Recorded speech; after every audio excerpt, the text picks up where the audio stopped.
وہ جہیز دینے کا پابند ہوگا۔ اچھا، ہم دیکھتے ہیں نا بہت ساری چیزیں ایسی ہیں جس میں اسلام سے زیادہ کلچر غالب آتا جا رہا ہے۔ بہت سارے ایسی جیسے کہ پٹھان لوگ ہیں، میں نے اکثر دیکھا ہے، وہ خود تیاری کرتے ہیں، جہیز ہو گیا، جو بھی ضرورت زندگی کی اشیاء ہے وہ خود چیز کا وہ سب چیزیں فیسیلیٹیٹ کرتے ہیں، اور صرف لڑکی جو ہے وہ شادی کر کے ان کے گھر جاتی ہے۔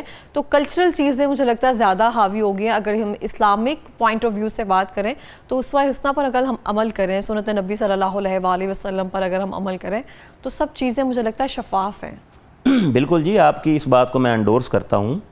جس طرح میں نے اپنی پہلی ٹرن میں کہا ہے کہ جہیز جس طرح آج کے دور کے اندر جس کو ایک رسم بنا لیا گیا ہے، اسلام کے اندر اس جہیز کا کوئی تعلق ہی نہیں ہے، بلکہ اس کے اپوزٹ میں وہ آگے چل کے عرض کرتا ہوں۔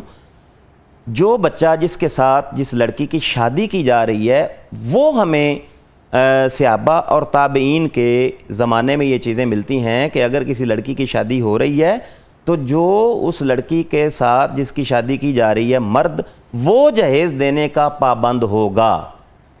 یہ آن ریکارڈ میں بات بتا رہا ہوں۔ جس طرح آپ نے کہا یہ رسم ہے، اور رسم بھی اتنی بری بنا لی گئی ہے کہ جس کو ہم جو ہے نا پہلے شادی سے پہلے ہم کہتے جہیز میں کیا کیا ہوگا جی، بلکہ ایون یہاں پہ ہمارے دیکھنے میں بھی یہ بات آئی ہے، آپ کے بھی دیکھنے میں یہ بات ہوگی، موٹر سائیکل دیں گے، گاڑی دیں گے، یعنی جو لوگ جو والدین اپنی بیٹی کو دے رہے ہیں، اپنے جگر کا ٹکڑا دے رہے ہیں، اس کے ساتھ ساتھ ان کے اوپر یہ پابندیاں، یہ مختلف ضروریات وہ بھی عائد کی جاتی ہیں۔ اور جو میں کہتا ہوں اسلامائزیشن کے ساتھ، اسلامک تھاٹس کے ساتھ ان کا کوئی سرے سے تعلق نہیں ہے۔ جہیز کی جو ڈیفینیشن ہے وہ علماء لغویین جو ہیں انہوں نے یہ کیا ہے کہ جہیز اس سامان کو کہتے ہیں جو اٹھا کر کسی کو دیا جائے، یہ جہیز کی ڈیفینیشن ہے۔ جو لڑکی کے لیے سامان والدین دیتے ہیں اس کو جہیز کہا جاتا ہے، اور اس کا معنی ہے تیاری کرنا، کسی چیز کو جو ہے نا اٹھا کے کسی کو دینا، کسی کے لیے لے جانا۔ اب جہیز جو ہے اس کا، جس طرح میں نے پہلے عرض کیا ہے، اسلامی تعلیمات میں اس کا کوئی کانسیپٹ اس طرح کا ملتا نہیں ہے جو آج ہم نے اڈاپٹ کیا ہوا ہے۔ مثلاً اگر ایک اسلامی کتب کا ہم جائزہ لیں تو اس کے اندر ہمیں چاہیے تو یہ تھا، صحابہ کا ہمارے لیے ایک سنہری دور ہے، رسول کریم کی تعلیمات میں سے ہمیں کوئی چیز مل جاتی کہ حضور دو عالم صلی اللہ علیہ وسلم یہ فرماتے کہ یہ ہے کہ جب کسی لڑکی کی شادی ہو تو وہ اتنا جہیز لے کے جائے گی۔ اگر حق مار کی رقم جو ہے وہ متعین کی جا سکتی ہے اسلامک تھاٹس میں، اسلامک تعلیمات میں، تو جہیز بھی اگر کوئی چیز ہوتی تو حضور علیہ السلام اس کا یقیناً جو ہے اس کا ذکر فرماتے۔ ایسی کوئی چیز نہیں ملتی۔ اس کے بعد آ جاتا ہے دور صحابہ کا۔ صحابہ میں بھی کسی صحابی کا نہ کوئی قول ہے، نہ کوئی فعل ہے، اور نہ کسی کا طرز عمل ہے کہ کسی نے کہ اپنی بیٹی کی شادی کی ہو کسی دوسرے لڑکے کے ساتھ، ٹھیک ہے، تو اس نے اتنا جہیز ہو یا یہ لوازمات ہیں، کوئی ایسی چیز نہیں ملتی، بلکہ اس کے اپوزٹ جو ہے وہ چیزیں ہمیں ملتی ہیں۔ مثال کے طور پر حضرت سعید بن مسیب ہیں، عظیم المرتبت تابعی ہیں، ان کا واقعہ جو ہے حضرت امام ابو نعیم ہے حلیۃ الاولیاء 430 ہجری کے 5ویں ہجری کے جو ہے نا وہ یہ امام ہے، انہوں نے ایک واقعہ نقل کیا ہے، میں وہ سنانا چاہوں گا۔ اس سے جہیز لینا اور دینا یہ بالکل ایک بات جو ہے نا وہ کلیئر ہو جائے گی۔ جی بالکل۔ وہ یہ ہے کہ سعید بن مسیب کہتے ہیں کہ ایک آدمی جو ہے ان کو ملا کرتا تھا، اور چند دن ہوئے تو اس کا جو ہے نا وہ ڈسپیئر ہو گیا۔ کچھ دنوں کے بعد جب وہ ان کو ملا تو انہوں نے کہا کہ آپ میرے ساتھ کافی دنوں کے بعد ملے ہیں، ملاقات کافی دنوں کے بعد ہوئی ہے، تو کیا وجہ تھی، کہاں تھے؟ اس نے کہا جی میری بیوی کی ڈیتھ ہو گئی تھی تو میں ان معاملات کے اندر جو ہے نا وہ بزی۔ آپ نے فرمایا کہ کیا اور شادی نہیں کی ہے؟ اس نے کہا جی میرے پاس تو پیسے نہیں ہیں، میرے پاس تو سامان نہیں ہے کہ جس کے ساتھ جو ہے نا میں وہ بیوی کو حق مار دوں یا کوئی اس طرح کا جو ہے نا لوازمات پورے کروں۔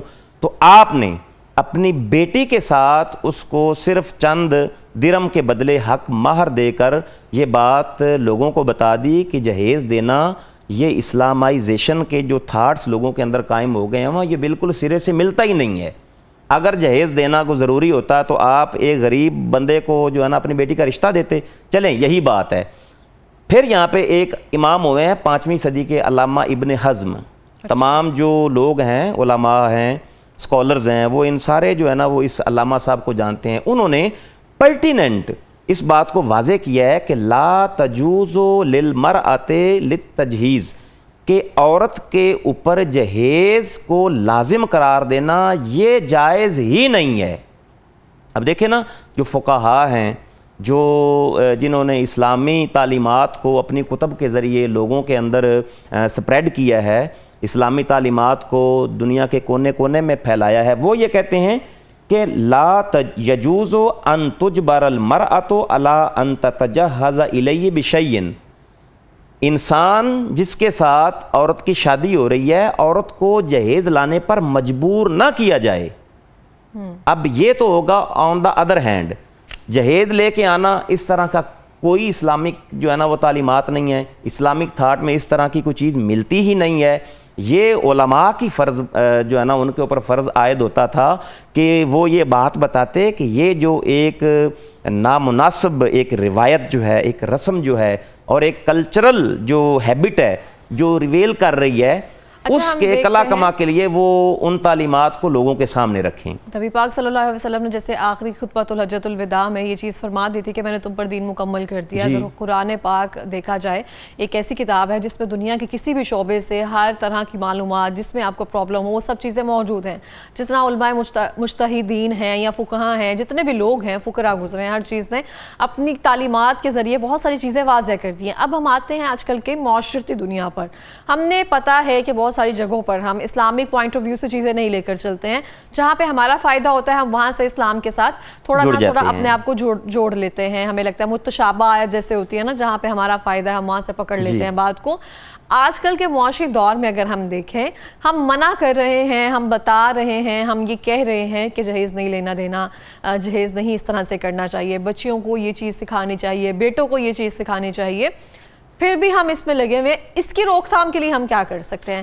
کیونکہ جتنے بھی لوگ گزرے ہیں، جتنے بھی علماء گزرے ہیں جنہوں نے اپنی تعلیمات کے ذریعے تبلیغ کی ہے، اسلام کا پیغام پہنچایا ہے، اپنی ذمہ داری مکمل کی ہے، ہم نے اس کو کس طرح سے پک کیا، یہ ہماری ذمہ داری ہے۔ دیکھیں جی، بڑا اچھا آپ کا سوال ہے۔ میں یہ عرض کرنا چاہ رہا ہوں، آپ نے اسی سوال کے اندر ہی اس کا تھوڑا سا جواب بھی دیا ہے۔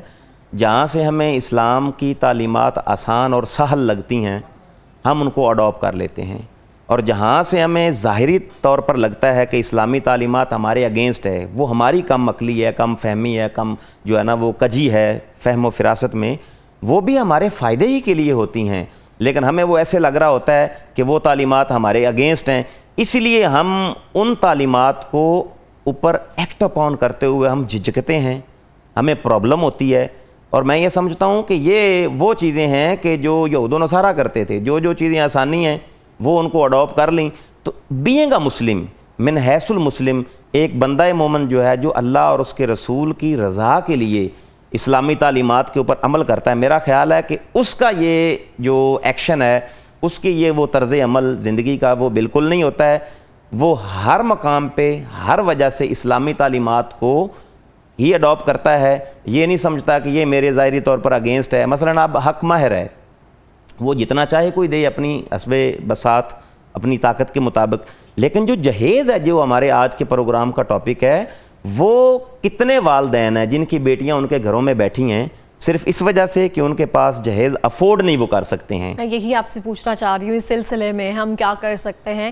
کیونکہ ہم کلچرل کو حاوی کیے جا رہے ہیں، اس کو ہم خود اڈاپٹ کر دی جا رہے ہیں، ہم خود اس کو تقسیم کیے جا رہے ہیں، ہم کہتے جا رہے ہیں رکھ رکھاؤ، یہ سب چیزیں، وہ سب چیزیں، رکھ رکھاؤ، اس کو ہم کیسے ختم کر سکتے ہیں؟ ختم اس کو ایک تو یہ ہے کہ علماء جو مساجد کے علماء ہیں اور جو اسکالرز ہیں، ریسرچر ہیں، ان کو یہ چیز ایک فتاوی جات جو ہیں، وہ میں آپ کے ریفرنس سے یہ کہنا چاہ رہا ہوں، آپ کے چینل کے توسط سے ان کو فتاوی جات جو ہیں وہ ایشو کرنے چاہیے، اور اس کلچرل جو اڈاپٹڈ کلچرل ایک جو ہیبٹ ہے اس کے جو ہے نا وہ ختم کرنے کے لیے، تاکہ والدین کے اوپر بوجھ کم ہو، جو بچیاں گھروں کے اندر بیٹھی ہیں جن کی شادیاں نہیں ہو رہی ہیں اس جہیز کی وجہ سے، وہ ان کی شادیاں ہو سکیں، وہ اپنے گھروں کے اندر خوش و خرم جو ہے وہ اپنی زندگی گزار سکیں۔ میں کہتا ہوں یہ اسلامی تعلیمات سے جب ہم سر انحراف کرتے ہیں تو یقیناً پھر اللہ تبارک و تعالیٰ کا جو عذاب ہے وہ مسلمانوں کے لیے جو ہے نا وہ آتا ہے۔ اچھا، آپ کو نہیں لگتا، ہم دیکھتے ہیں جیسے کہ بہت سارے لوگ ہیں علماء جو ممبر و مسجد والے تعلق رکھنے والے ہیں، وہ بھی اپنی ذمہ داری بخوبی نبھا رہے ہیں، وہ بھی خطبہ جات میں جتنے بھی سب چیزیں ہو رہی ہوتی ہیں اس میں اپنا پیغام واضح طور پر پہنچاتے ہیں، اپنی ذمہ داری وہ بھی بڑی بخوبی طریقے سے سر انجام دے رہے ہیں، بہت اچھے طریقے سے۔ اب ہم کن چیزوں کو اڈاپٹ کریں؟ جیسے ہم نے کہا اپنی مرضی کے مطابق ہم زیادہ لاتوں سے مانتے ہیں، تو آپ کو نہیں لگتا قانون میں کوئی ایک چیز ایسی درج ہونی چاہیے نکاح نامے میں، جیسے ہم ہال کی ٹائمنگ جو ہے ہم نے کر دی ہوئی ہے اسپیسیفک. آپ کی ہال کی ٹائمنگ کتنے بجے ہے, اس کے بعد لائٹس بند ہو جائیں گی. اگر آپ کا زیادہ دیر تک رہا آپ کو جرمانہ عائد ہوگا.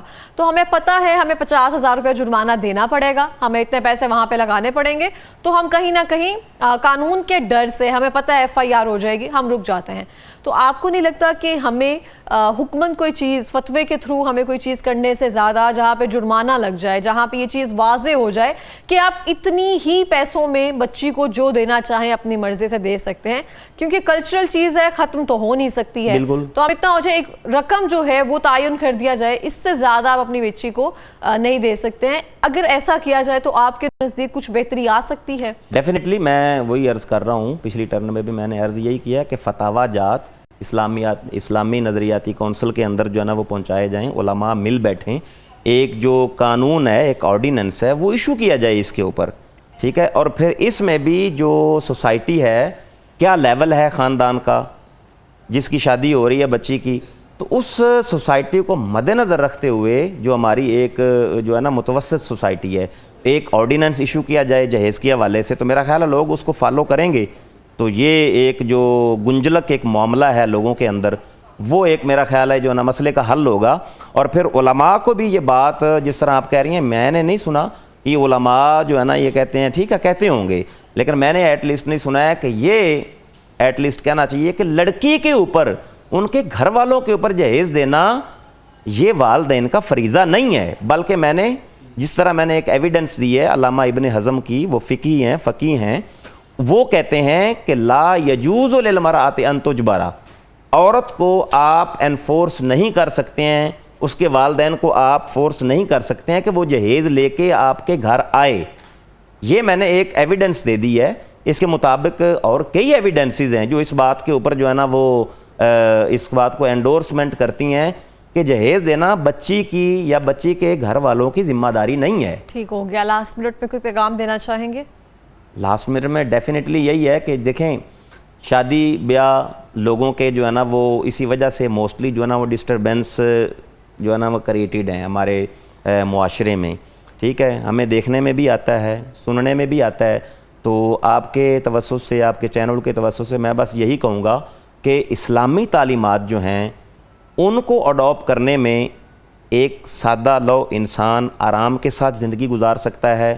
اسلامی تعلیمات سے جب ہم سر انحراف کرتے ہیں, اپنے جو ہے نا وہ ادھر ادھر ہم جاتے ہیں, تو ہم پرابلم میں بھی آتے ہیں, اور ہماری زندگی کا جو سکون ہے, جو ہماری زندگی کا رہن سہن ہے, وہ بھی جو ہے نا وہ برباد ہو جاتا ہے. تو میں چاہتا ہوں اسلامی تعلیمات کے ساتھ منسلک ہو کر ایک بندے کی جو ہے نا وہ زندگی بڑے آرام اور عیش و عشرت کے ساتھ وہ گزر سکتی ہے. بہت بہت شکریہ پروگرام میں آنے کے لیے, تھینک یو سو مچ.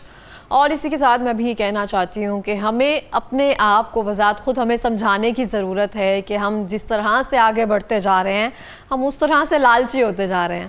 ہمیں لگ رہا ہے چیزیں مہنگی ہوتی جا رہی ہیں, مہنگائی ہوتی جا رہی ہے, ہم نے لیوش گھرانے میں رہنا ہے. اب ہم بہو بھی وہاں سے لے کر آئیں گے جہاں پہ ہمیں اتنی بڑی LCD مل جائے گی, جہاں پہ ہمارے جو فریج ہے نا ڈبل ڈور ہوگی. تو ہم بذات خود لالچ ہوتے جا رہے ہیں. ہمیں خود کو سمجھانے کی ضرورت ہے کہ ہمارا پیٹ کبھی نہیں بھر سکتا. ہمیں یہ سمجھانے کی ضرورت ہے کہ اسٹوپ کوئی ایک لگائے گا کسی خاندان میں, اور وہ شاید آپ ہی ہوں.